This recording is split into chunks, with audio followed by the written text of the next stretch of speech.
ভগবান দাসের দর্শনকারী পুত্রকে অবিলম্বে গ্রেপ্তার করতে হবে।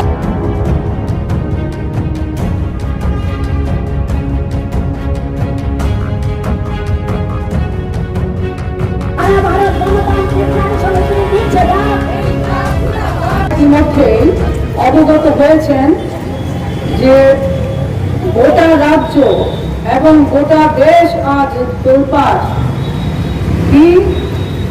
গত বুধবার সম্ভবত 19 তারিখ হবে, সে তারিখে রাতে কুমারঘাটে 15 বছর বয়সী এক কিশোরীকে রাতের অন্ধকারে 5-6 জন মিলে গণধর্ষণ সংঘটিত করে। এই গণধর্ষণের মূল নায়ক হচ্ছে এই রাজ্যের বিজেপি জোট সরকারের মন্ত্রী ভগবান দাসের পুত্র।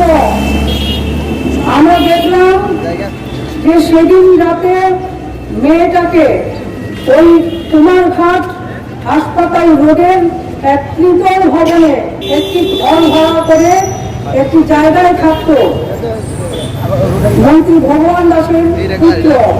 সেখানে ওই মেয়েটাকে নিয়ে গণধর্ষণ সংঘটিত করে। এলাকার মানুষ দেখলো যে মেয়েটা অসুস্থ, তখন তাকে হাসপাতালে নিয়ে আসে। তার মা পরবর্তী সময়ে থানায় জানায় এবং মেয়েটিও বলে, সবার নাম বলেছে কারা কারা তাকে গণধর্ষণ করেছে। আমরা দেখলাম যে এই ঘটনার পর পুলিশ সেখানে 2 জনকে ধরেছে, কিন্তু মন্ত্রী ভগবান দাসের পুত্র তাকে গ্রেপ্তার করতে সাহস করেনি। এই পুত্রের কেশাগ্র পর্যন্ত স্পর্শ করতে পারল না পুলিশ। গতকালকে সেম ঘটনা হয়েছে কল্যাণপুরে, কিশোরী কন্যাকে গণধর্ষণ সংঘটিত করেছে। এই কোন রাজ্য? এই ত্রিপুরা। আজকে গোটা রাজ্য এবং দেশে আওয়াজ উঠেছে, এই কোন সকাল চলছে ত্রিপুরা রাজ্যে? এই দেখছি রাতের অন্ধকারের চেয়ে আরো গাঢ় অন্ধকার। এ রাজ্যের পুলিশ সে একাংশ আজকে মেরুদণ্ডহীন প্রাণীতে পরিণত হয়েছে। তারা আজকে দলদাসে পরিণত হয়েছে তাদের এই পুলিশের একাংশ। এই জায়গায় তাদের আমরা বলতে চাই যে শেষ কথা বলবে ত্রিপুরা রাজ্যের জনগণ। আজকে পুলিশ যতই দলদাসে পরিণত হয় না কেন, ইতিহাস কিন্তু শেষ কথা বলবে। কারণ এই রাজ্যের পুলিশ কারাপ্রাপ্ত পুলিশ, এটা ইতিহাস। এই রাজ্যের পুলিশ আজকে জোট সরকারের সময়ে মেরুদণ্ডহীন প্রাণীতে পরিণত হয়েছে, এটাও হচ্ছে ইতিহাস। শিক্ষা দিতে হবে। আমরা কোথায় যাব? এই রাজ্যের নারীরা আজকে নিরাপত্তাহীন। ঘরের মধ্যে শিশু কন্যা ধর্ষিত হয়ে যাচ্ছে। আজকে বৃদ্ধা মা, কিশোরী, যুবতী আজকে সবাই ধর্ষিতা, খুন হয়ে যাচ্ছে, কিন্তু বিচার পাচ্ছে না। এই জায়গায় দাঁড়িয়ে আমরা বলতে চাই যে ভগবান দাসের পুত্রকে অবিলম্বে গ্রেপ্তার করে দৃষ্টান্তমূলক শাস্তি প্রদান করতে হবে, যাতে নিরপেক্ষ তদন্ত হয়। তার জন্য পুলিশকে ভূমিকা গ্রহণ করতে হবে।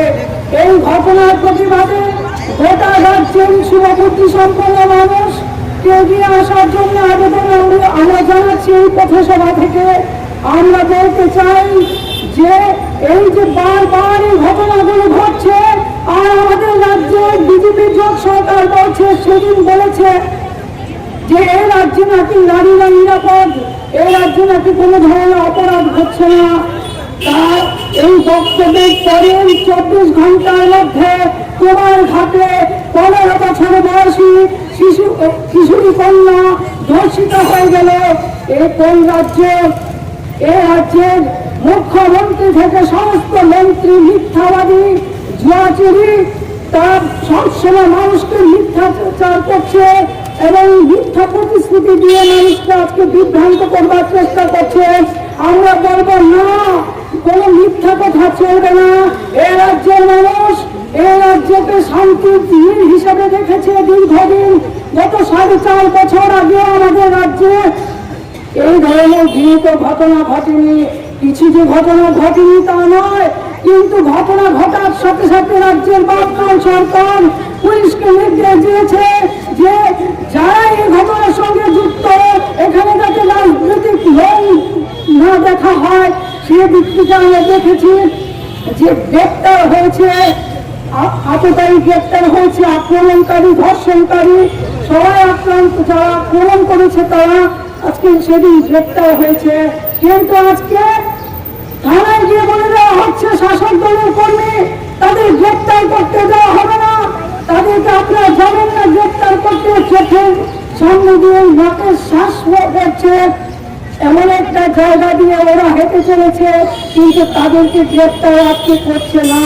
এই জায়গায় দাঁড়িয়ে আমরা বলবো এই ঘটনার প্রতিবাদে সকল অংশের মানুষকে ধৈর্য থাকার জন্য এবং সুমন্ত্রী সম্পন্ন আমাদের ওই প্রজারা আছেন, রাজ্য সরকারের ওই বড়মাতৃ সমাজ আচরণ এবং পুলিশ প্রশাসনের একাংশের যে নেতিবাচক ভূমিকা তার বিরুদ্ধে